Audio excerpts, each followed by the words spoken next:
podcast is part of the Sports Social Podcast Network.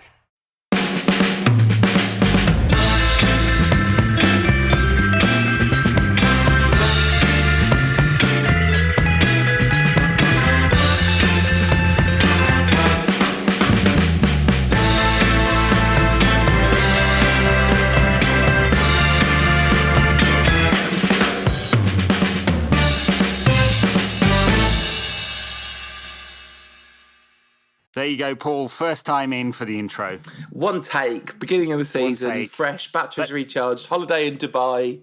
That's it. That's what they call a pro. I haven't come back flabby. You've come back hungry, lean and ready for the season. So the World Cup about to kick off. 32 teams from around the world. No, that's not what's happening, is it? I've got to let it go. No. I'm not ready. I'm not ready. You've got to let it go.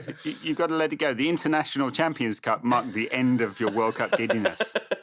That's true. Did you enjoy that? Did United win it this year like they did in Louis van Gaal's first season? No, but it's one of those funny ones where they only played 3 games in it. So, and it took place all over the world for some strange reason. I think it does. I remember there was a time when I was not allowed to refer to those games as pre-season friendlies because Bleacher Report was sponsoring the International Champions Cup, which meant I had to always refer to them as International Champions Cup games rather than pre-season friendlies. But it did mean that my preview of the United games ended up on the official website of the International Champions Cup, which... Yeah, actually, if you look on Google for United's fixtures, they show the International Champions Cup games, but not the pre-season friendlies. It's absolutely outrageously disgusting, isn't it? I mean, it is a sort of... Are we going to give it any more publicity? What do you think of pre-season anyway? Because a lot of it was very underwhelming, and then there was Mourinho moaning. I thought it was great. I watched every minute of it. I was up in the middle of the night, not missed a kick.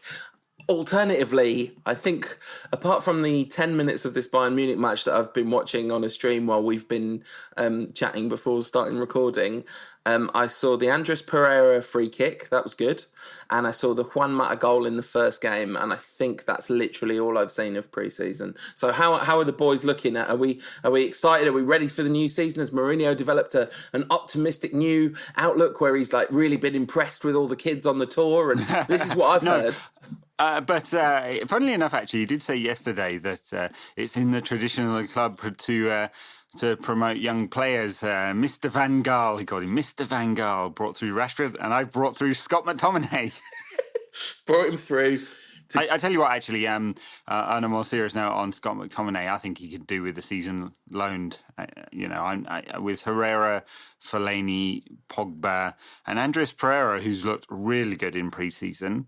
I wonder whether he might be and Matic, sorry, and Fred might be a few, and Fred, he might be a few rungs down the pecking order now, or maybe not. Maybe he's just he's Matic's deputy or something like that. But a season on loan might not do him bad at all. Isn't he the reigning manager's player of the year? Surely he's straight in the first team squad. Like your first team lineup, surely, with that. I don't know. Anyway, like pre-season, I mean, a lot of guff, a lot of Mourinho complaining about the fact that he hasn't got his players. I mean, he's forced a few of them to come home. There you go. Sorry, we're recording in the middle of the United Bayern. Chalked off for offside. God, Robin, he's celebrating like it's the World Cup final. He's just not one in past Lee Grant, the mighty Lee Grant. Yeah, miles off. Good 2 yards off there. Yeah. This is the fresh He content. just won't go away. How old is he? He's like 50 years old. Just will not go away. This is the fresh new content you've tuned in for, by the way. Us commentating on a game that happened 3 days ago, probably by the time you listen to this. It didn't matter anyway. I'll stop getting distracted by the stream. It's pre-season Mourinho moaning about the players who weren't there, probably expecting them to have no holiday. Then he'd moan when they all collapsed at the end of the season, which they might do anyway, since 4 of them have come back a week early. Not too many great performances. Thumping by Liverpool stings at any time, doesn't it? Although, of course, it doesn't matter, of course. A few bright spots. Alexis Sanchez has looked sharp, I'd say. He's had a summer off. He's not had to go and play any football in, no South American tournaments or anything like that. So he's had a proper summer off for the first time since forever, basically. I think he had last summer off for the first time in forever. And then, there you go. He's double fresh then. Yeah. So he's 6 months embedded with the club now. He played a lot up front and he looked good. Andres Pereira looked very good central midfield. He's been playing more of a 6 than an 8. Well, when he wasn't he, in Spain, especially the season before last. I think he played number 6 more or less every time he played by the end of it. If he was just a little bit more dynamic on the ball than he's tended to be in playing in that role, he'd look a bit, Luka Modric-esque. So what do you mean? What do you mean by dynamic on the ball? Do you mean like running with the ball? Running with the ball, yeah. He's tended to pass it rather than move with the ball, which of course he's very good at. He's actually very dynamic with the ball. He's had a good pre-season. There's been a lot of kids, a lot of younger players who've had some good, good in parts. Victor Lindelof has come back midway through pre-season. He's looked pretty good. Jones and Smalling haven't come back. That's been good. Loads of people get the dig in early already. The injury list is pretty insane already, though, isn't it? Which is kind of worrying at the beginning of the season. So who's out? Valencia's out. Matic is out at the moment. Who else? Valencia, Matic, Dalot. Dalot's out until the end of September, early October. Smalling, I believe, is out. Is Jones out? I don't think so. No, Jones isn't out, but I think Smalling is. So Rocco, Valencia, Smalling, Matic, Sergio Romero, and Diogo Dalot are all injured. And the only ones that we kind of know when they're going to be back, Smalling is supposed to be back pretty quickly. It's not a major injury.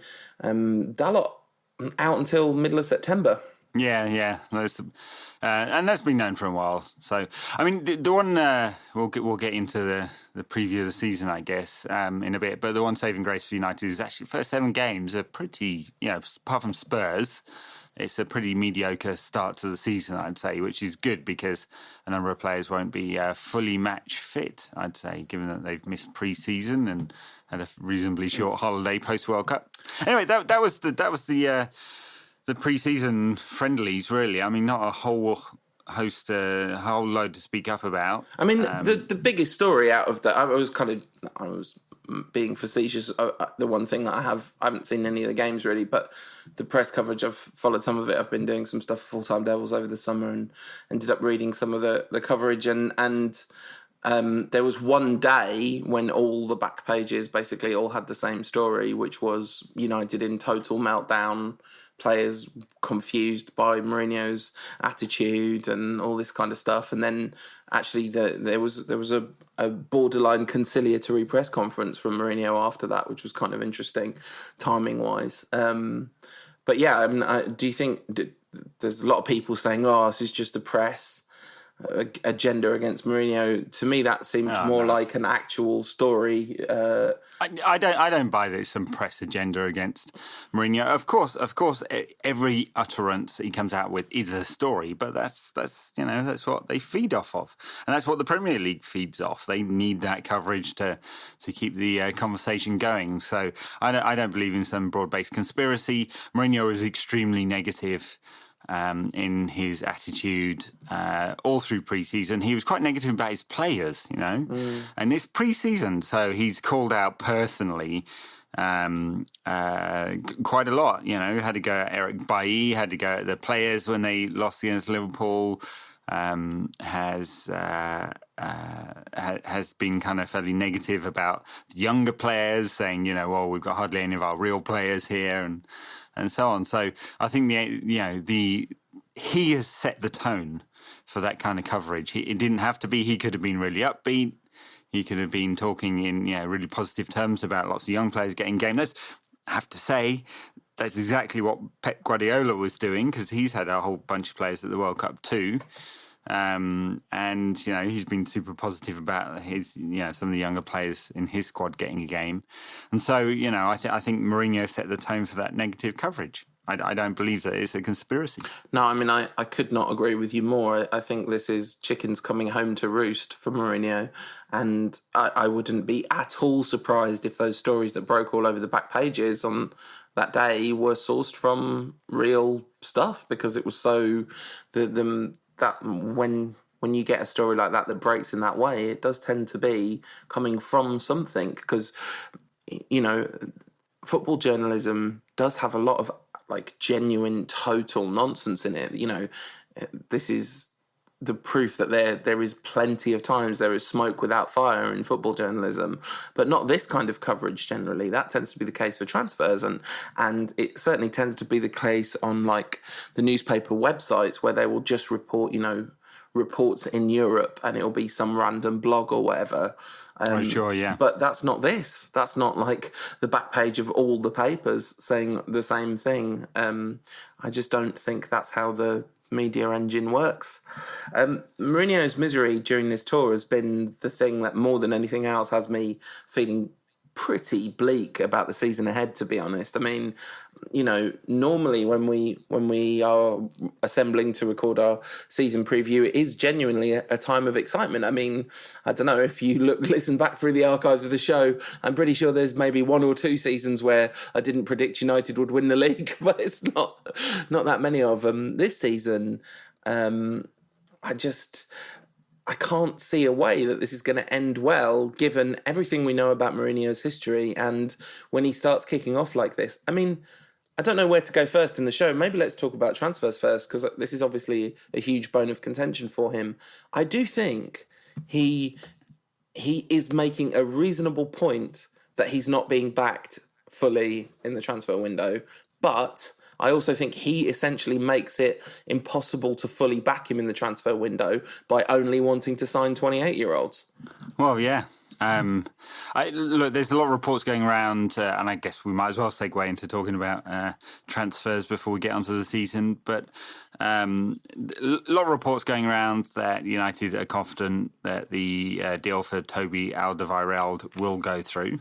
He's 28, 29, whatever, had top quality centre back, experienced, played Champions League, Premier League, lots of international football. He'll be a great addition to United's squad, but he is old and he has had 3 really serious hamstring injuries, and that does affect older players. So I hope it's all clear. He was clear during the World Cup, and if it does happen, that deal, I hope he has a very good sort of 4 or 5 seasons at United. But it's definitely a risk there. Yeah, and obviously, from the club's perspective, no resale value, which we have seen that talked about in past financial stuff. I mean, not for a while, I feel like, but I remember that was something that was being discussed at one point during the Glazonomics era. No resale value, but also no marketing value, which is another thing that Mourinho's signings kind of share. Now, I don't think that is a bad thing by any stretch of the imagination. Buying the right player rather than the player who will generate the most commercial attention is obviously a good thing. But for the board, when you're talking about no resale value and no significant commercial value, then you've got to be darn sure that your manager is building to something and that your manager is going to be around long enough to make the best out of the players he's got. So whoever turns up next summer post Mourinho, or maybe next December post Mourinho, and decides he doesn't like Alderweireld, dumps him, and he can't get rid. I mean, stories going around this summer that United are struggling to sell Marcus Rocco because he earns £160,000 a week. So let's talk about the transfers. So we've had Fred, which I think we'll talk about. 50 million-ish, roundabout. Let's have the Fred conversation straight away then. So sure. Not played a lot this summer so far because he was at the World Cup and injured. But he looks like a very dynamic central midfielder. Can't say I'd seen an awful lot of him before, but we had a conversation about Fred before. Good off both feet, passes the ball quickly, is able to go past the player, very, very good in tight spaces. He got bumped off the ball quite a bit against Bayern. one comment, observation. But I think he's going to be a good addition to the squad. He looks different than anyone else we've got. Yeah, that's the thing that's exciting to me. Obviously, I haven't seen a great deal of Fred. You assure me that I have seen some of Fred, but I didn't remember that because he played against us for Sociedad. Anyway, whoever it was. Shakhtar. Was it? Oh, okay, right. I thought it was the club he was at before, but no. Okay, so he played against us. So I have seen him, but not much of a memory. We've got a conversation to have, right? About how we pronounce his name. Fred. The thing is, you say that, but that's not his name. Like, we don't call him David De Gea, do we? Like, I mean, but I can't bring myself. I would feel so stupid going the full Tim But it's Vickery. a nickname. Well, he's Federico, isn't he? But isn't it? He's Freggie, right? That's what they say in Brazil, where he's from, where his name's from. I see. I can't do it though. I'm not doing that. I can't do it. So I'm going to say they didn't do that in Ukraine either. Okay, I just apologise to Fred for not saying his name properly. It feels. I'm disappointed we didn't sign Malcolm and Arthur. I want a full team of Brazilian stroke lads who were in the mines in the 1910s. Yeah, Albert. Is there a Brazilian called Albert? There must be. Oh, look, there's got to be. But yeah, so the thing about Fred is he seems like the exact right profile of midfielder we need. He seems like almost the perfect complement. And I hate to say this, but it almost feels like he's basically an upgrade on Ander Herrera in a lot of ways. Yeah, I think he's very similar profile to Ander Herrera, and he might well be an upgrade. I'll play both. I mean, it does hint at United playing three in midfield more often this season. So you know who you're going to drop if you're playing Fred in a two. So I think it's quite likely United play three. Played a lot with a three at the back in pre-season. So again, sort of hints that United might go for that. So the 3-5-2. Haven't really got the wing backs for that. I mean, Luke Shaw's played almost every minute he's played a lot of minutes in pre-season, which is good. I wouldn't say he's looked blisteringly good, but he at least looks fit. I think it's going to be. I really do think it's a massive ask for Luke Shaw to recover from the last 3 years. Oh, it's a huge ask, but it doesn't look like he's getting sold, does it? With 4 or 5 days left in the window, Ashley Young's going to come back late. He's also 30 odd. Can he do it again? United got a problem on the right hand side with Valencia ageing. United have got a problem on the left hand side, on the right hand side with Valencia. With Valencia, yeah. Well, he's still a vampire, isn't he? Allergic to crosses, and he's older. He didn't have a great season last season.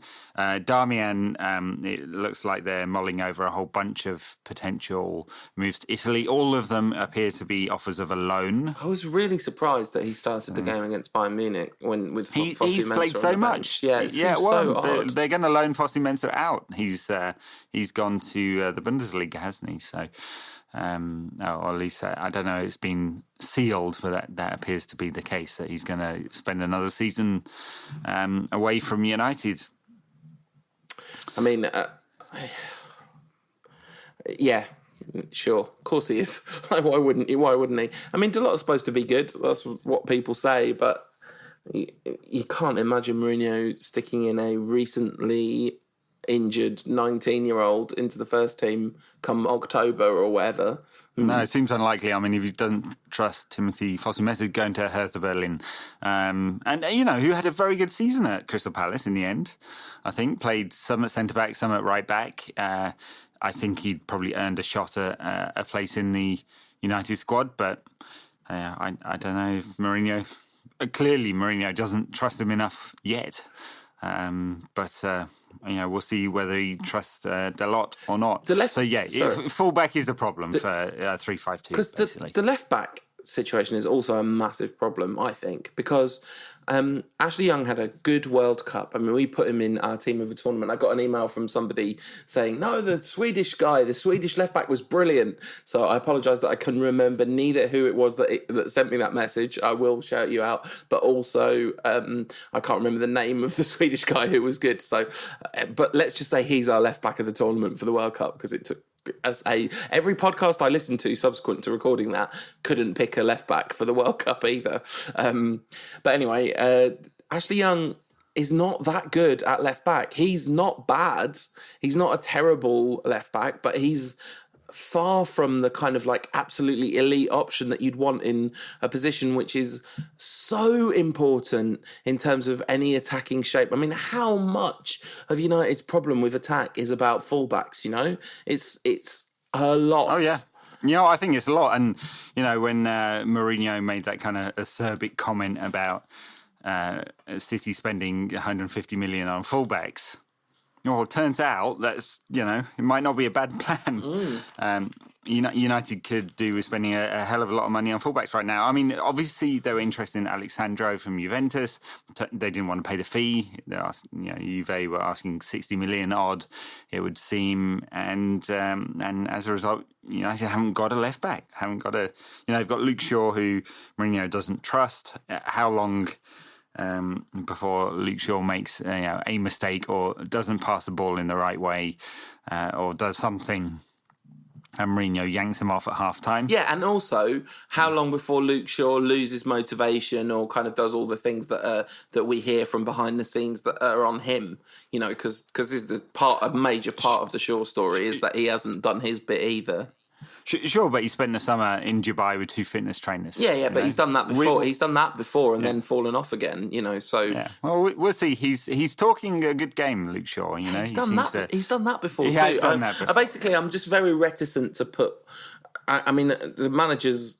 there's so many things that I'll hammer the manager for, but I think that from everything that we hear behind the scenes, like, it doesn't seem like Luke Shaw is all Mourinho's fault by any means. It wasn't even the point I was making. No. At what point does Mourinho lose faith in him? Because it's going to happen. And then you're asking if United are going to play 3-5-2, a 33/34-year-old, soon to be, to run up and down on his own on that left wing. So yeah. Or to ask Paul Pogba to cover for him, which ain't going to happen either, really. So, it is a problem. Both sides are a problem, and it doesn't look like United is going to do anything about it in the transfer window. So do you think that United were playing 3-5-2 on the tour because it's what Mourinho wants to do for the rest of the season? Or do you think they were playing 3-5-2 on the tour because it was what he thought the best option was given the limits of the players he had available to him? A bit of both, yeah. And he hasn't exclusively played that way either. So, they've mixed it up. And obviously an awful lot of changes in an awful lot of those games too. Because I have to say, I'm hopeful that won't be the way we play this season predominantly. It feels... Because it's very generous to call it 3-5-2, when very often what it actually means is 5-3-2. And they're... it just seems really unnecessary for United to essentially sacrifice an attacker for a defender, given that almost all the teams we play against, we are going to be our best, our kind of biggest, the area in which we'll be the furthest ahead of them is attacking talent. So it does seem like such a shame to say, okay, well, we're going to play, especially since the same personnel will be on the pitch, because presumably 3-5-2 will be Sanchez off Lukaku. And that means, such limited time for Rashford. And I guess we talked about transfers. We talked about Fred. Dalot is a prospect. Lee Grant. You don't want to talk about the mighty Lee Grant. 1.5 million from Stoke. I mean, I don't know if I've said this on the podcast yet, but imagine being Lee Grant and your agent rings and he's like, I've got some news, Lee. Like, what's that? Have we found a club? It's like, yeah, you could say that. United are in for you. He's like, Carlisle United, Newcastle United. No, Manchester United. You would be absolutely certain your agent was winding you up at that point. Oh, right? you would. Lee Grant's going to thoroughly enjoy Lee Sports Village, isn't he? For the under-23 side for most of the season. Good luck to you, lad. I mean, he's played quite a lot on tour as well, because obviously De Gea didn't turn up till later in the tour, and Romeo, and nearly called him Romero, has been injured. So he's had a lot of minutes, Lee Grant, in a United shirt. Might be the most he ever gets. I mean, I'm just so happy for him, and he seems like a lovely fella, and I quite like the hashtag goal not granted every time he does anything on social media. So yeah, I'm pro the signing of Lee Grant, but it's obviously fundamentally irrelevant. Joe Pereira played a little bit on tour as well. Took and missed a penalty in the shootout, which was really weird because he wasn't going to take it, and then they swapped it around last minute, and he missed the penalty against Milan, and he's been shipped off to Portuguese football as punishment for that. Lovely for him to get a season on loan, and that's why Grant came in. Or it was because Henderson left permanently, and. Oh, no, wait a minute. Which one? No, Sam Johnson left permanently and Henderson went on Sam loan. Johnson, who's like 90 now. Henderson, who's very, very, very highly rated, and he's got a championship loan to Sheffield United, which is brilliant for him because Sheffield United are a club with a really progressive manager and a lot of faith in youth, and so it seems like a really good fit. So, talking of people that have left the club, permanently or otherwise, pour one out for your boy Daley Blind, Ed. Who are you going to hammer for absolutely no reason now? I'm sure I'll find someone. I mean, half the squad. Yeah, exactly. There's always Fellaini, isn't there? Yeah, that's true. Yeah. No one's quite got Daley Blind's hair, though. Dashing good looks. Very small face, though, up close. He has very small face. Yeah. It's kind of weird, isn't it? Anyway, going back to Ajax. They did a nice the club from whence he came. They did a nice little for about the same kind of fee. Did a nice little video for him. Daley's coming home. That was quite sweet. I was thinking, like, do you think he's buzzing to go back? He's like, oh, thank God for that. Or do you think he's like proper gutted that, oh no, I'm out the big time again? Yeah, I'm presuming he had offers from around Europe. I'm sure, there were opportunities. So if he really wanted to give it a shot at another big time league. I bet he could have done. He's 28, he's got quite a few years left on the clock. But I guess it's his boyhood club or something like that. And his dad's club and all that stuff. And the record transfer for Ajax, which I thought was, it's one of those things that is just an interesting quirk of fate, because he's obviously not the best player Ajax have ever signed, is he? But the modern day means that's Ajax's record ever purchase. One player who hasn't left, Anthony Martial. Oh, okay. I thought you were going to talk about the one who hasn't left. We talked about Fellaini's contract on the World Cup. Yeah, we did. Yeah. I don't even want to talk about it. No, me neither. It's depressing. Yeah, Anthony Martial, who, lots of rumours, moved to Chelsea, moved to Inter, moved to Paris Saint-Germain, and his agent said earlier in the summer that he wants to leave. He went. I was going to say he went AWOL, but it's not quite clear. He did go AWOL. He was absent with permission, just didn't return. It seems his girlfriend had complications during pregnancy. Yeah, which I think humanity at that point should take over, but humanity and football don't go together very well, do they? So, a lot of people let themselves down real bad with their commentary around that. They really did, and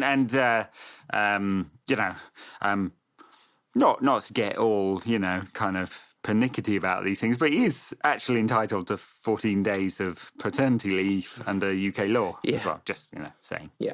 No, José Mourinho is a disgrace. He's got a good record in HR tribunals, hasn't he? Yeah. I mean, listen, the Martial situation, I feel like he's the player who is most likely will end up leaving after our bit of the transfer window closes, but player can still leave. Feels like that seems almost nailed on to me that we'll get to the end of the transfer window here and he'll still be there, but he'll leave by the, because it doesn't really leave like a terrible hole in the squad or anything. I mean, it would be awful and Well, sad. And... it's £50 million worth of talent that you'd want to try and get the most out of. Yeah, we really love you, Anthony, and we think you're going to be a world-class player, and we're going to really make an effort to develop you as a player. And here are the things that we need to do that. Or of course, you could just lambast him in public as much as possible. José Mourinho is a disgrace. Tom, can you just clip me saying José Mourinho is a disgrace and play it in at random intervals throughout the podcast for the rest of this season? José Mourinho he's just ridiculous, isn't he? So that's the transfers in and out. Cameron Borthwick-Jackson returned and then left again for somewhere. I've forgotten where now. He's gone out on loan. I wanted to say about Martial, I would say that I kind of assume that all that stuff that you just said about him being kind of developed and brought through and all that stuff, that was taken as read when I was saying what I meant when I'm saying it doesn't leave a hole in the squad is that I mean... he could, in a technical sense, if he leaves and we don't replace him, it's not like a nightmare for squad balance or anything like that. I mean, it would be stupid and ridiculous for us to let Anthony Martial leave, but I don't find it hard at all to imagine him leaving after the transfer window here shuts. Right. Whereas pretty much anyone else, I think that would be a huge blow. Many of the other players who have been talked about leaving. But one of the big things about players that have left is that there's just how few players have left. Because, we talked about some of the young players, but Blint is the only first team squad member to have left. So no Rocco, no Darmian, no Valencia, no Chris Smalling, no Phil Jones. I mean, I'm not saying it was that likely that Valencia, Smalling or Jones would leave, but there's been absolutely sort of no attempt to clear out the deadwood. And we're so overdue for this clear out, and it just hasn't happened, has it?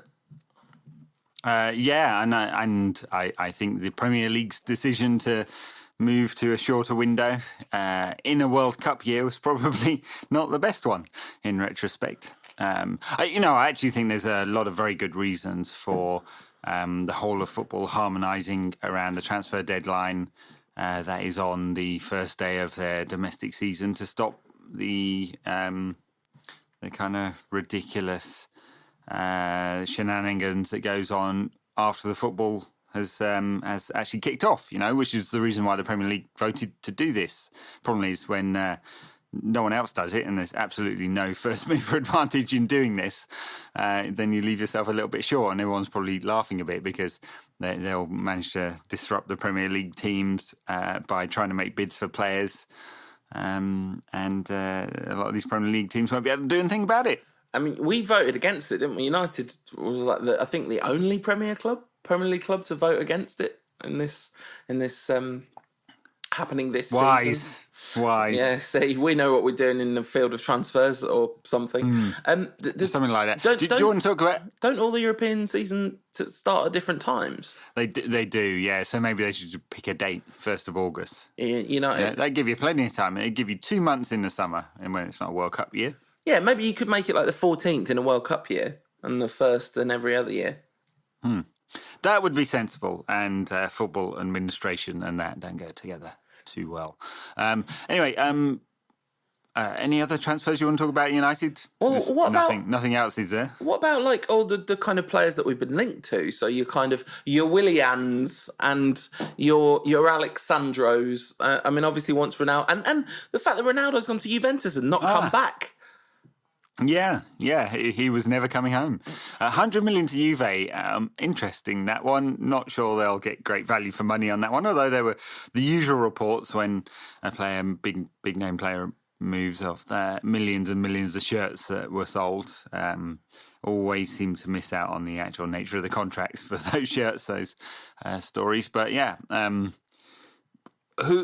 he's a player who can still score 50 goals a season.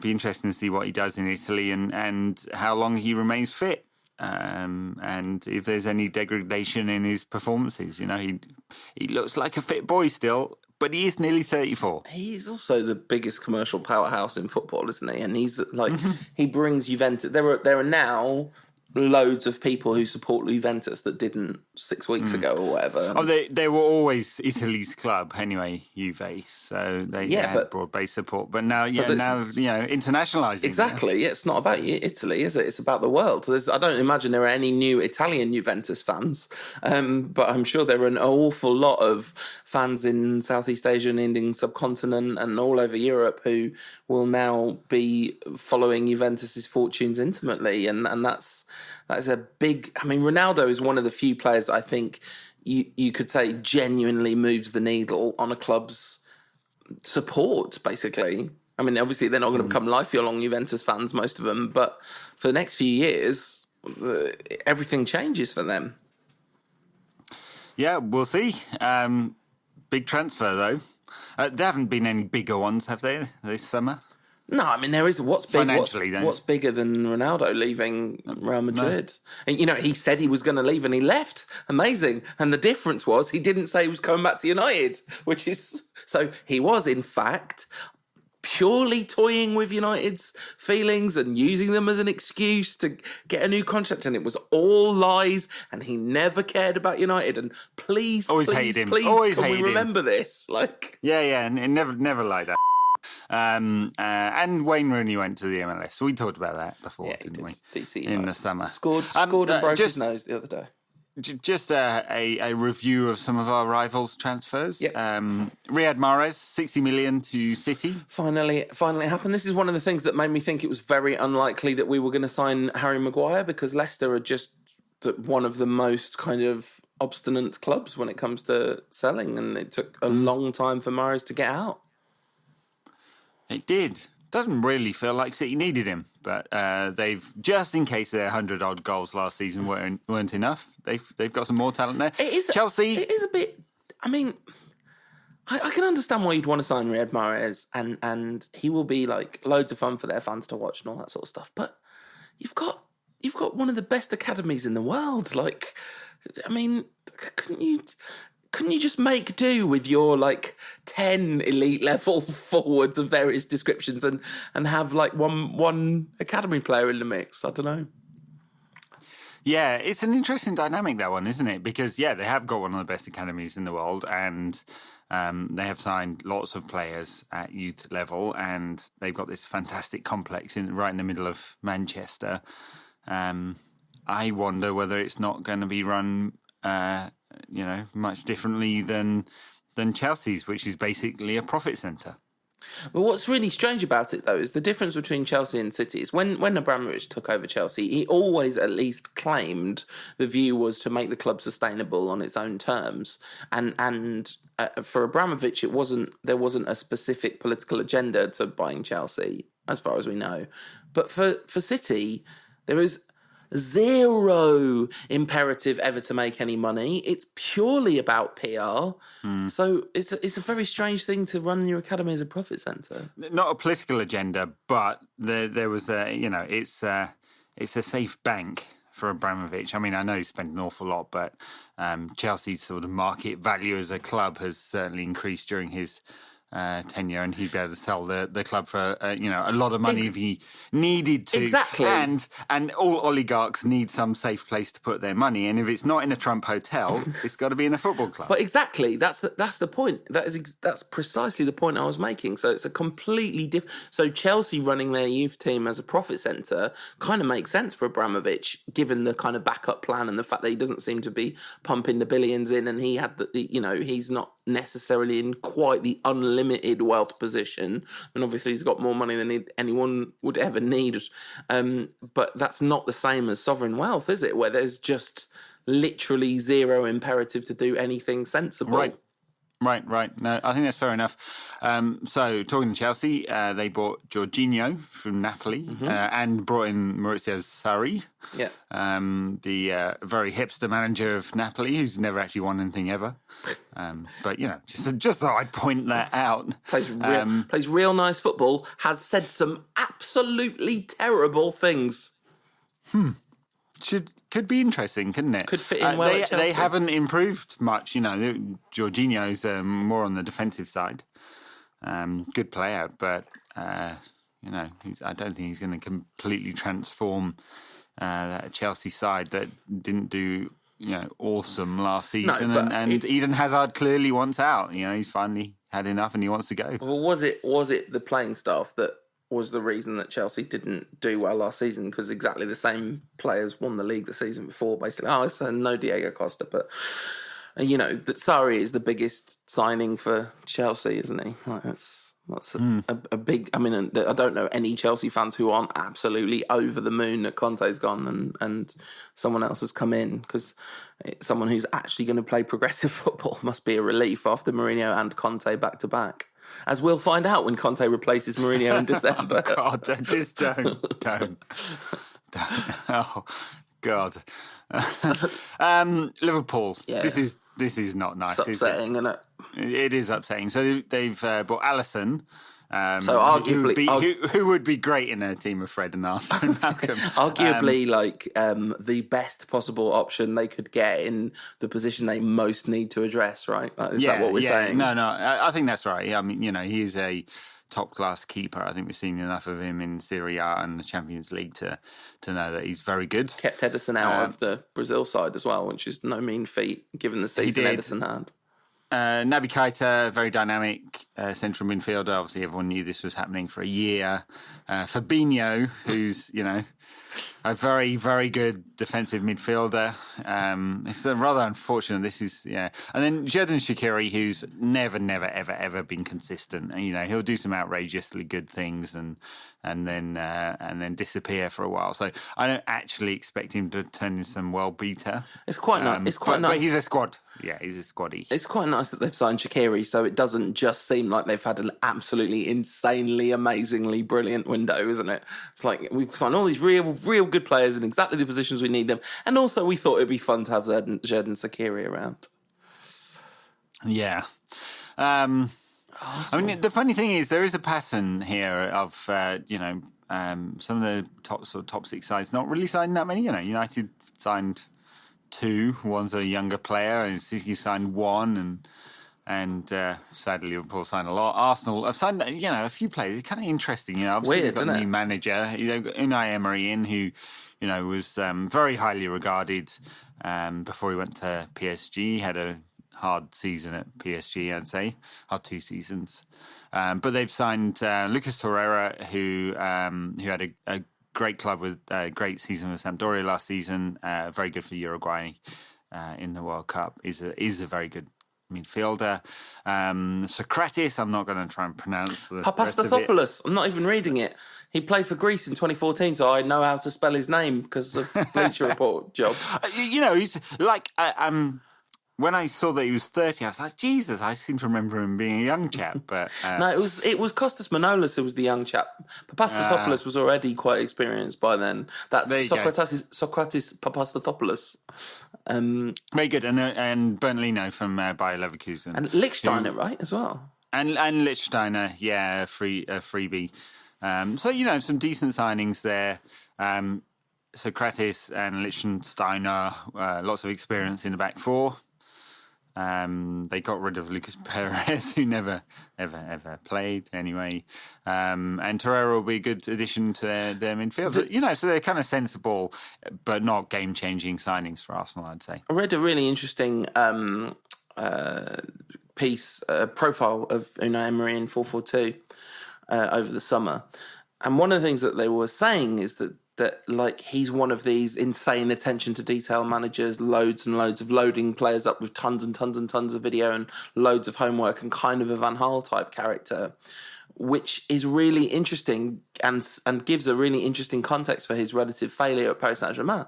Because how do you take that model from a mid-tier club trying to punch above its weight to a big club where you're dealing with big players with big egos who don't necessarily want to be treated in that way?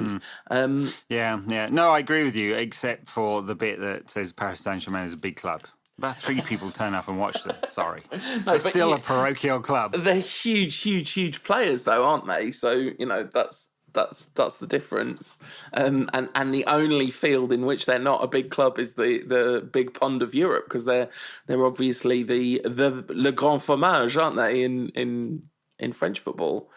although, of course, Emery only won the league 50% of his seasons there. So, I mean, I think if I was an Arsenal fan, well, obviously I'd just be relieved and excited to not be going into the season with Arsene Wenger. But to me, this is a very, very high-risk signing, like Emery. I feel like there is a very big chance that this doesn't work out. And a lot of it, I mean, they're going to be really grateful, I think, to have Aubameyang, who is the real deal, isn't he? He's like an absolutely excellent footballer. So I think Aubameyang is their saving grace. Mesut Ozil retired from international football, citing racism and bias and all sorts of stuff in a remarkably kind of cogent and coherent attack on German football and German society in a way. And he's right as well. No doubt. Given that he became the focus of blame. I mean, come on. Mesut Ozil was not the blame. I mean, they're not going to blame, Mr. Aryan himself, Manuel Neuer, are they? No. And he was more at fault. Yeah, it was pretty disgraceful that Mesut Ozil was treated in the way that he was, I thought. Spurs, not done anything. Signed absolutely nobody.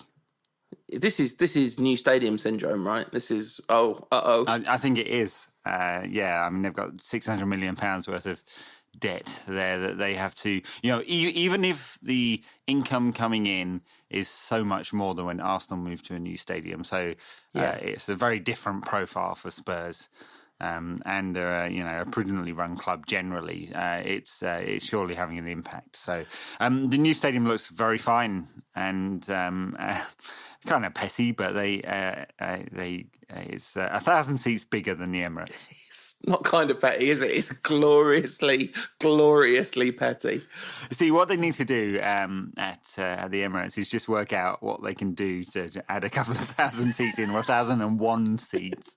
Yeah, that's it. They do like when they bid for Suarez and they bid £40 million and £1. I mean, so what does that mean for the top six then, Paul? I mean, we got to get into season preview time, right? So City are going to win the league at a canter, I think. I don't see there's very much. I mean, every time they've won the league so far, they've followed it up with a sort of really like demotivated, kind of flabby season and blown it basically. But I just do not see Pep Guardiola letting that happen. He's won back-to-back leagues all over the shop. They clearly have to focus on the Champions League, and maybe that's the thing that makes it a bit closer than 19 points. But they've got a squad that's better than anyone's by miles. Yeah, and are living up to the potential of the players and more besides, because he's also getting the best out of a bunch of players who you wouldn't necessarily rate as highly as your De Bruyne's and your Silvers. I mean, awful lot of talk about this in Twitter sphere this summer. Two camps. Mourinho's not doing as much as he could, and the other camp, the Mourinho camp, and his acolytes saying he's right. He's not getting the same kind of funding as Guardiola. I actually think both are true. Yeah. I think Mourinho hasn't done anywhere near as much as he could for United. And my problem with him isn't that United finished second and won 2 trophies in his 2 seasons. There's a lot of other problems I have with him. And sure, he hasn't got the same finances as Guardiola, and he didn't have the same quality of squad as Guardiola either, right? So, and those are the 2 things that are going to mean that City are going to win the league in the coming season. Given we know that to be true, wouldn't it be great if Mourinho said, you know what, we're gonna loosen the shackles and we're actually going to play some decent football this season? And even if he just seemed happy, well, I was thinking about this, like Didier Deschamps, who we've been arguing about for a month straight now. Didier Deschamps played Mourinho ball at the World Cup, and I get that some people don't like that, and that's fine.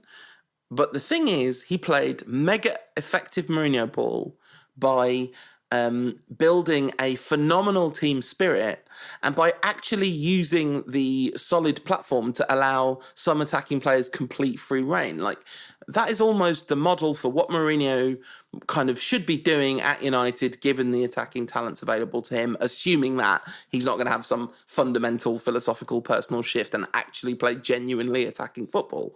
But at least generate a positive atmosphere in the squad, because you need that to play that kind of football. Yeah, no, that's right. I mean, I'm no fan of Deschamps. I'm in the Cantonal school of the Deschamps analysis.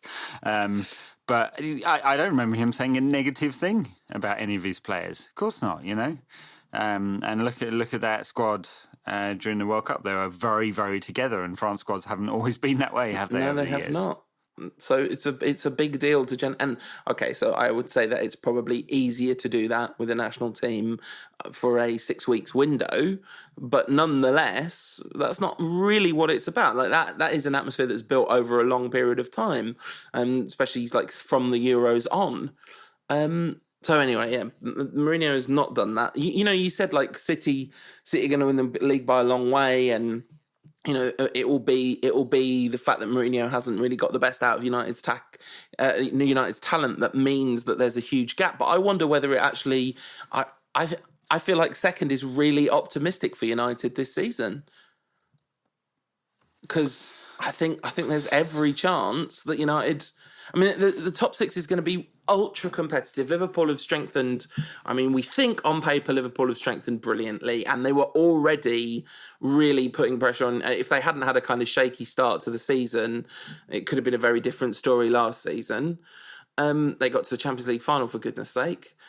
Easy run, but still. Chelsea, you have to assume that Sarri's going to do a better job than Conte did with his talent. And we say that Hazard's probably going to leave, but is he? I mean, we're just a few days away from the window shutting now. He's got till the end of the month, but yeah, he's not going to leave after the window shuts, though, is he? No, you can't imagine Chelsea would sanction that. Yeah, I mean, the thing with Sarri coming in is that he is his first season. It may take some time for him to get used to the players and then to get used to him. Will that impact results? Will he have an instant effect? It's a bit hard to say, isn't it? Same at Arsenal, really, and they haven't. As we just said, I don't think they've massively improved their squad. They made a few sensible signings, but nothing game-changing. You're right that the game-changing summer, in a transfer sense, has been Liverpool. Congratulations, they've won their first trophy in 5 years, a transfer trophy. So, And everyone's been ready to write off Spurs every season since Pochettino took over. And they've basically, I mean, I know they haven't literally finished higher and higher in the league every time, but they've more or less been kind of increasingly impressive every season. Last season, and they've got Harry Kane, who's going to score 40 goals in all competitions. Yeah, exactly. And he didn't have a great World Cup, but that's not going to matter at all, because this is about shot volume. That's Harry Kane's magic weapon, isn't it? And at Spurs, he'll take tons and tons and tons and tons and tons of shots, because he'll have support. And sadly, Rashford probably won't play that much, but maybe he will if there's to play two up front. But we'll see. Something Rashford could learn. Shot volume. Number 10. Man United's new number 10. I'm excited about that one. Well, no, it hasn't been published yet, has it? Okay. It was just the pre-season. It's not number 10 until they give it into the Premier League. He better be number 10. You can't. That's too much of a tease to give Rashford the 10 shirt and then take it away. No, it's going to be Fellaini, isn't it? Oh, God. No, it'll be Gareth Bale. No, obviously not. The thing about Spurs and not signing anyone is, I think there is a fairly solid argument to say that Spurs didn't really need to sign anyone. Has Moussa Dembele left? Because there was talk about him leaving. No, he hasn't. You're right. So, I mean, he did seem to be kind of deteriorating a bit, and maybe you'd want a refresh there. But generally speaking, most of Spurs' important players that have made the whole thing work, apart from maybe Alderweireld, are still going to be around next season. Ali's going to be there, Kane, Eriksen, Wanyama, and Eric Dyer, and all the lads, all the Tottenham lads. The fullbacks aren't, Trippier's coming back off the brilliant World Cup. Danny Rose hasn't even left. It's not like theirs was a squad in desperate need of key reinforcements. True. But if you want to push forward, and as you say, top six is going to be ultra competitive, they probably needed a couple of extra. But Yeah, hey. and they still might do it. They still might. Levy likes the last minute, doesn't he? Martial FC may go to Spurs, you never know. God. Swap deal for Toby Alderweireld. No, actually, it doesn't work like that. We'll pay them 50 million plus Martial. So, what do you make of the people that say like Woodward has like terribly let Mourinho down this summer? I think it's a very short summer, and deals take an awful long time to conclude. I kind of hope United were doing this a long time before the World Cup kicked off. You'd imagine they should be. But United's transfer strategy has looked sort of scattergun and made up as they go along ever since Woodward joined. The only times it hasn't is when they just outsourced it to agents. Yeah. And it's super expensive. And maybe the plug's been pulled on that. Well, we can't do that this summer because that's what Wolves have done instead. Like, can't sign any Mendes clients because they just can go Wolves. Well, that's right. We've burned Mendes now, and have we burned Raiola yet? I don't know, but there's been a lot of talk about... We'll be having to roll back to the Fergie years and go to Penny Zahavi after this. If Paul Pogba leaves... I mean, Paul Pogba's not going to leave, right? Can you just reassure me that I've heard people realistically talking about Pogba leaving, and I'm not okay with that even being discussed. It's not happening, right? Better not happen. Oh my god! What madness would that be? Mourinho legitimately, genuinely annoyed Paul Pogba won the World Cup. Genuinely, like, gave some quote about how the World Cup's the perfect environment for him because he only focuses on football for 6 weeks. Like, how about because his manager isn't a massive bad person? So, who do you think is going to be the top six in what order this season, Ed? Please. United. That'd be so nice. I'm going 6 and up. Oh, okay. No. God, well, City. Second, third, and fourth, I think, are going to be United, Liverpool, and Spurs. It's really hard, isn't it?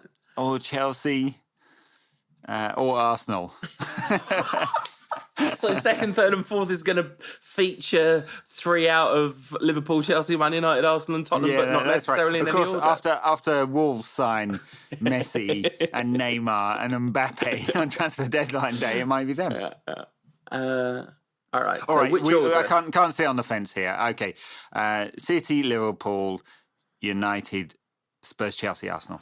Okay. I have gone for, very, very, very reluctantly and against every instinct in my pre-season habits, I've gone City, Liverpool, Chelsea, United, Arsenal, Tottenham.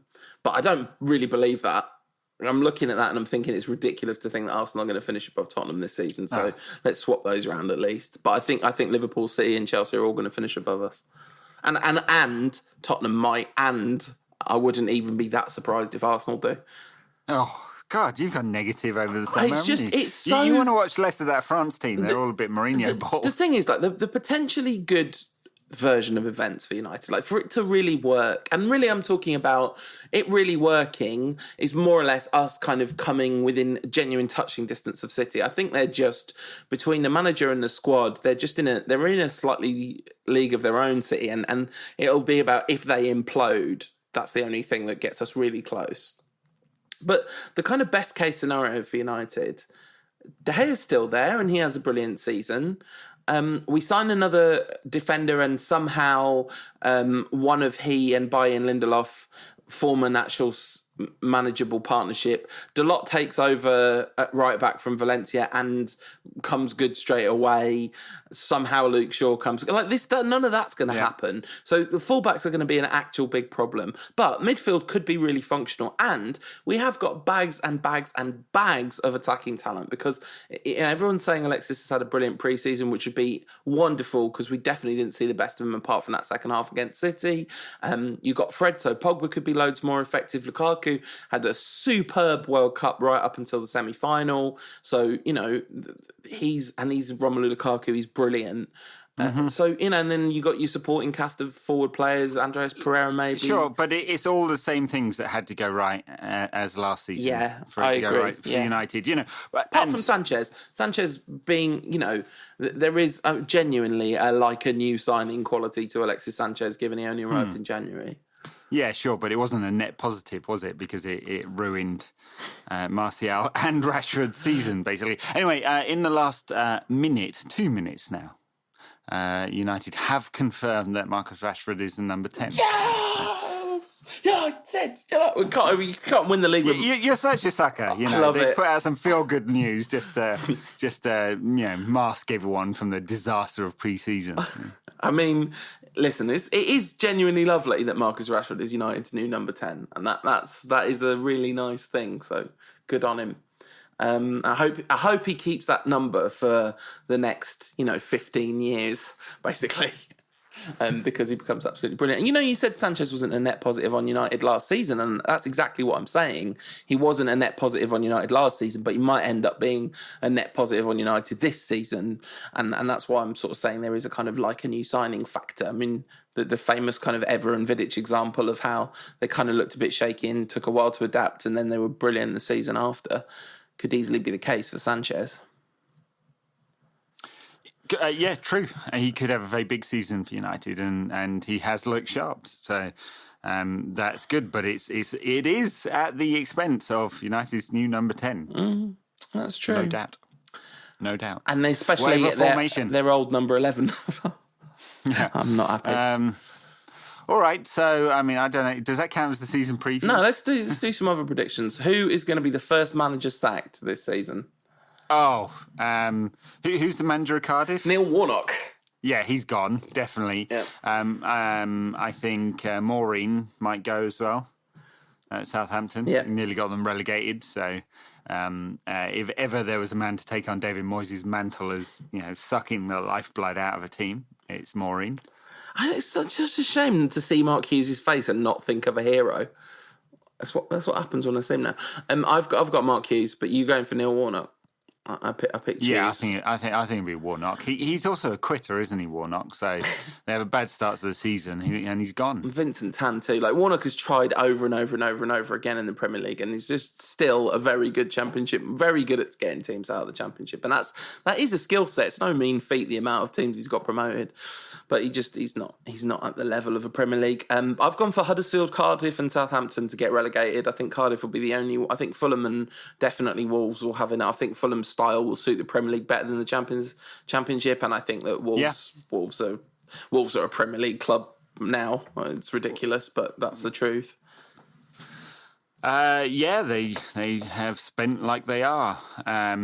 Of the strugglers last season, West Ham probably all right. Brilliant window, West Ham. Like they've brilliant window, yeah. But they don't have David Moyes as manager. No, exactly. There you go, brilliant window. Yeah. Who is their manager? I have no idea. I'm looking this up now. West Ham United manager is Manuel Pellegrini. Well, now right. I'll tell you what, that's come as a shock to the system. That has. I don't know whether that's good or not because he's a very difficult character to understand. Manuel Pellegrini, isn't he? Like. Is he a good manager? He won the league, I guess. Yeah. Looking at this, the strugglers, I think, Cardiff are done. Huddersfield's it's going to be hard for them, isn't it? Yeah, I think they're very hard for them. I mean, I basically Watford as well. I've picked the two because the thing is, West Ham finished 9 points clear of relegation. Brighton finished 7. Watford finished 8. But Huddersfield and Southampton were like 3 and 4 points off relegation last season when, the bottom three were all total garbage last season. Minus 33, minus 28, minus 25 in goal difference. Huddersfield had a minus 30 goal difference last season. I can't imagine it's unlikely that they're going to go down. Yeah, it's going to be tough for them, I'd say. They only scored 28 goals in a 38-game season. That is not a lot of goals. And they conceded 58. Huddersfield are down. I mean, who knows? They've signed a lot of players. I just don't know who any of them are. And that doesn't mean they're not good, obviously, because I'm ignorant about football. But you know. Terence Congolo. Yeah, I remember him. I feel like we've definitely been linked with him at some point. Adama Diakabi. Nope. I don't remember seeing him. Monaco reserve, I'd say. Ramadan Sobhi. Don't remember seeing him. That's a name I know. I know that name. Did he play much for Stoke? Don't remember. Yeah, I feel like, yeah. Who's going to win the Champions League? Well, hopefully not Real Madrid. Aren't you fucking sick of them winning the Champions League? I wonder will United give it a go? I mean, it was so pathetic. It was so not to win it, and I'm changing the subject. Right. United will not anywhere near be a favourite to win the Champions League, obviously, but it was so pathetic the way that the team went out last season. Will Mourinho have learned anything from that? I mean, that was... Hopefully he won't choose the Champions League knockout rounds to have a random power grab this time round and drop Alexis Sanchez or whatever. You know? Because it was Pogba last time. That was Pogba for McTominay, wasn't it? Barcelona are having an interesting transfer window. Right. Aren't they? Haven't sold Dembele yet. Some people thought they might dump him after a season. Right. A bit harsh since he started last season injured. Yeah. Did sign Arturo Vidal. Oh, wow. Malcolm. Really? Yeah. Gosh. Yeah. I had no idea. That's remarkable. So clearly want to tighten their grip on the Spanish league. I mean, which they may well do. Which there's a huge opportunity to do. I saw a serious, genuine rumour that Luka Modric might be on his way out as well. Lose Modric and Ronaldo in the same windows, and Zidane's gone. So you know.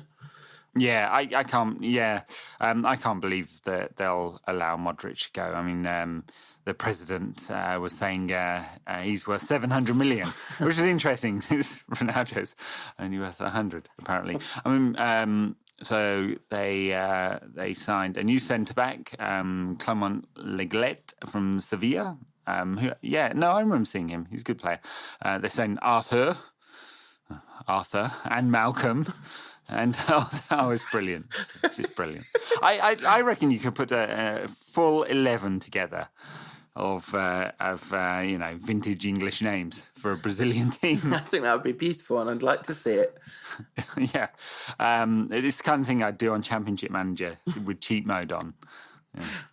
And Arturo Vidal, I just mentioned. You know, he's obviously getting on a bit, but he's with a few of Barcelona's midfield, sort of, of their great midfield now having retired or moved on. Well, of course they lost Andres Iniesta to Japan in a $30 million contract or whatever it was. So he's going to add a bit of experience in that midfield. Yeah. So interesting window for them. I think Juventus are going to win the Champions League. I don't see any good reason why Juventus can't win the Champions League. Is actually what I should say. They certainly can, because they've been a top club for the last few years in the Champions League, haven't they? And they signed Ronaldo, who knows how to win the Champions League. He's been the top scorer in every Champions League for the last however many years, and it's not like Juventus are not going to create chances for him. Like him and Dybala up front, that's absolute madness. I think Juventus are going to be. I think Ronaldo is a complete, and I know it's obviously not particularly revolutionary analysis, but I do think Ronaldo, even at 34, is a total game changer for Juventus, because he I don't know if you know this, right, but he just scores a lot of goals all the time. And I'd heard. It's a big deal. Who's going to be top scorer in the Premier League? One of Kane, Lukaku, or Aguero. No, can't just. That's not how the predictions game works. Marcus Rashford. No, you got to pick one.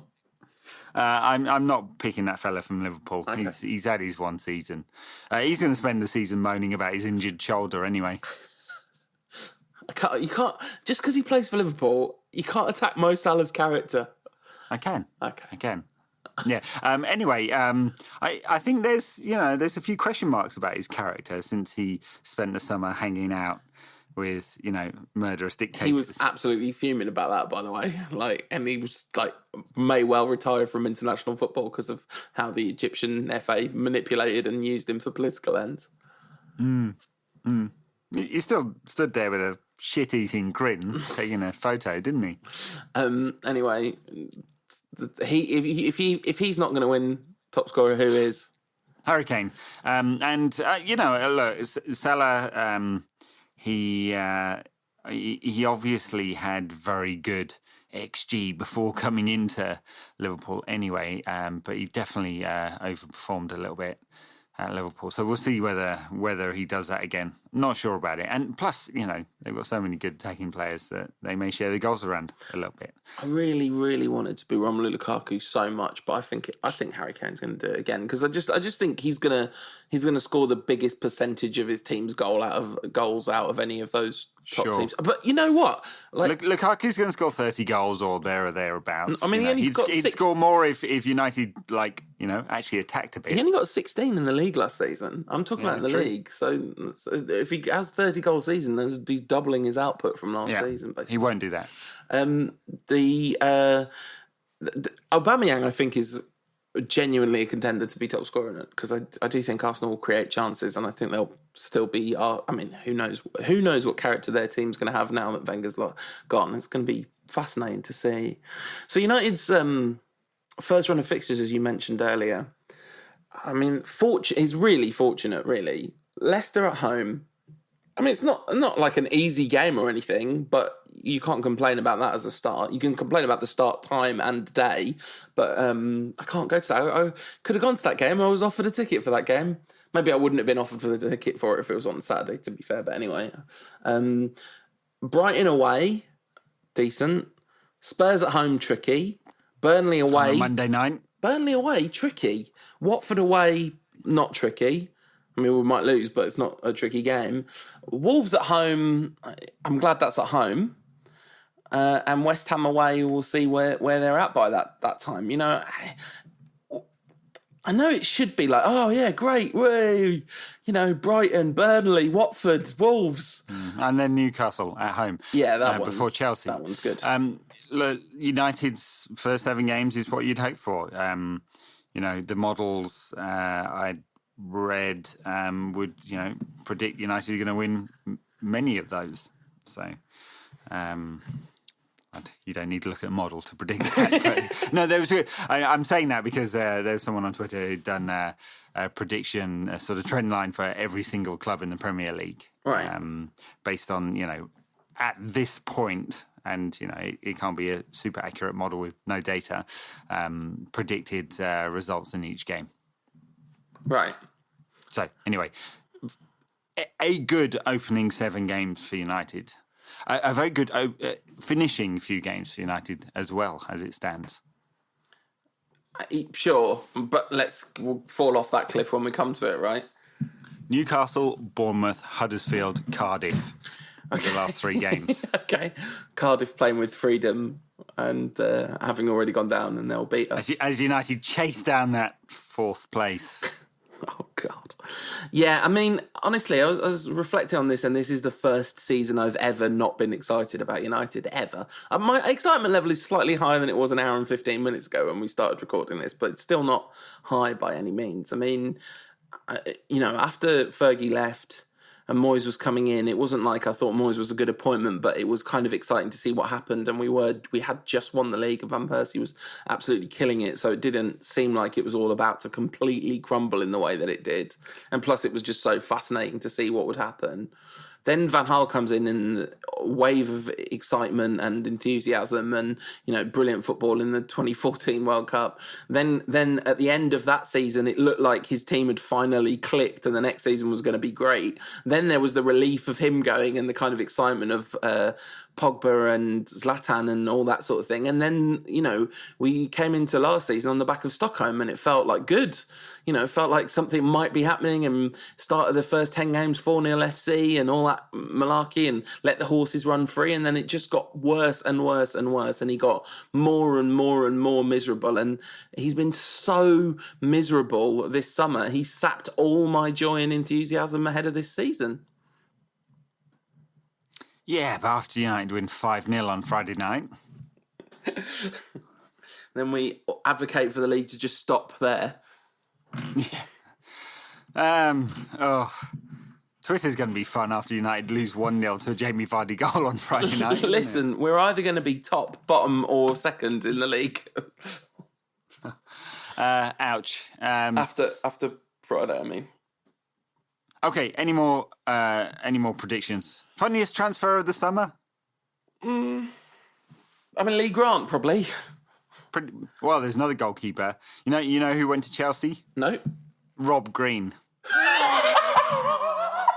Really? Yeah, 38 years old. Okay. Is that better than Lee Grant? I think it is. Okay, I don't know if it's funnier than Lee Grant, though. Like, Rob Green played at a World Cup. Lee Grant has never... Actually, maybe Lee Grant has played at a World Cup, to be fair. Or Euros, at least. But anyway, yeah. Right, Rob Green went to Chelsea. Well, I never. That's up there. So it's a third-choice goalkeeper. That's the funniest transfer of the summer, anyway, one way or another. Yeah. So what's the narrative of this season then? It starts off well and then it gets a bit difficult. I know. You get a few injuries in the international windows that come up in September and October. I don't think it's going to start well. I think we're going to struggle in the early weeks of the season. Mourinho's going to fume, complain that the board haven't backed him, and I was going to say he'll be gone by Christmas, but we don't sack our incompetent managers during the season, pretty much. We wait until they're mathematically certain not to get Champions League football, so we can't salvage anything from the season. January or so? Yeah. Yeah. Oh, get the gallows humour in early. Oh yeah, this is going to be gallows humour season, so if you don't like that stuff, sorry. It might not turn out the way that everybody, including Mourinho, thinks it's going to turn out. No, sure. There's an alternate universe version of the season ahead where all of our big players show up. The dressing room kind of almost takes control of itself in a way, and kind of and bonds and decides to just go with Mourinho rather than fighting him. And Mourinho kind of responds in kind, and we actually build a workable unit, and all our best players play brilliantly. It just seems like a real long shot for that to happen. And we're still going to have Ashley Young and Antonio Valencia at fullback, so even then it might not work. Yeah, true. So you said you think we're going to finish third. I've said we're going to finish fourth. Or did you say third? You didn't say second, did you? I think I said third. Okay. Yeah. And it seems right now to be the sensible choice. I mean, if United do complete the Toby Alderweireld signing, he'll go straight into the team. He should play alongside Eric Bailly. He might not do because Mourinho seems to have a disliking for Eric Bailly. But United would be very strong in the centre of defence and in goal. Maybe that gives Mourinho a little more confidence. It's not like United conceded a lot of goals last season, although that was, as we spoke about before, entirely down to David De Gea. Yeah, spoiler warning, that does not give Mourinho more confidence, and he does not let the horses run free. Spoiler warning. Oh, all right. I'm just trying to make the bull case here for United doing better than we expect. It could happen. We've been wrong many times on this podcast. Many, many, many times. And I don't remember when. There's no recordings of it. But it just, hopefully we'll have fun though. We'll enjoy going through whatever it is we go through. We somehow managed to have fun during the Moyes season on this show, so we'll keep providing you with vaguely entertaining. We've made a commitment, me and Ed have, that we're going to listen to every show back so we don't repeat ourselves quite as much as we did last season. So that's our promise to you, the listener, is we're going to try and repeat ourselves less. So Ed, feel free to call me out on any time I repeat myself on this show. I will do, yeah. So next week's show, which will be about 3 minutes long after we've cut out all the Mourinho negativity following United's 1-0 defeat to Leicester. Yeah. We got to predict a result for that game. 4-0 United, obviously. No, I'm going to say 2-1 to United. Okay, I'll go with the 2-0 win. I'll go with the Southampton Friday Night Lights game from 2 seasons ago. I'll go with Leicester at home from last season. 2-0. Solid. 2-0. Solid. Good stuff. Yeah. Good So, stuff. classic Rantcast, hour and 20 minutes of how terrible everything is. Two predictions of a win on United's next game. It's classic. Start as you mean to go on. What's going to be the starting 11, actually, before we go? De Gea. Yep. Darmian. Unless he's gone, surely they'll. I mean, they've got until the end of. They can wait. Yeah. Darmian then, because there's no one else. Bailly Lindelof, because they'll sign Alderweireld at like midnight on Thursday. Yep. Shaw. Yep. Fred. Yep. Matic. Is he fit? Nope. He's not fit, is he? Nope. Fred. Herrera. Yep. Pereira. Okay. Yeah. Well, there's no one else. No, you're right. Unless he goes with a 3 at the back. Yep. He might do. Actually, I think he'll go with a 3 at the back. But then you still need 3 midfielders. Still need 3 midfielders, but I'm missing the third centre back, which I guess will be Jones if he's fit. Yep. The 3 midfielders, and then Sanchez and Rashford up front. Story checks out. I think I agree with that. I think that's going to be the starting 11, and I think it should be enough to beat Mahrez-less Leicester. So thank you for listening. We hope you're with us for the ride this season. Any feedback, you can just give it to Ed, because I'm not coming back on Twitter for the whole of the season. Go on. No. Go on. Can we persuade you? Go on. Absolutely. Go on. I mean, I'm telling you, like, less than, like, trace elements percentage chance, less than 1%. We know you lurk anyway. I don't have an account for lurking. I sometimes read tweets, but that's not the same as actually lurking. Lurker. Ed, you can't just throw words around that aren't... It's fake news. I'm not having it. Fake news. I know you're on Twitter a lot. I know. You love it, really. You can't give it up, and you want to return. I mean, literally none of those things are true. All right, anyway, talking of a load of things that aren't true, come on, United, we're going to win the league. Again, we're going to win the league. The 23s. 20 times, Man United.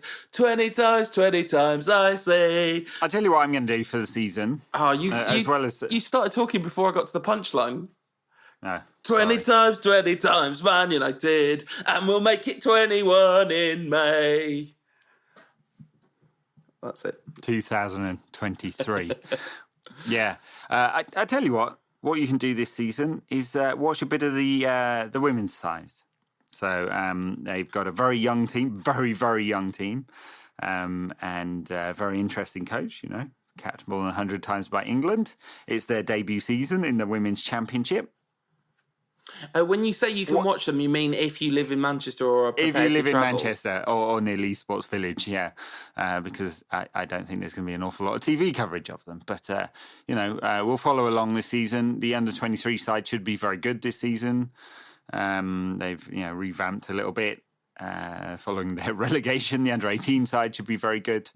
Less of the negativity of the first team manager. All right, so you're saying we have to get an MUTV subscription? I think you might have to. I think you might have to bite the bullet and pay the 40 quid or whatever it is. All right. Yeah. All right. Lining the Glazers' pockets. Yep. All right, fine. I'll do that. No, I don't want to watch any more football already. The thing about watching Man United's first team is it makes me really not want to watch any more football. So I can't commit to watching another 3 games a week. I can't do it.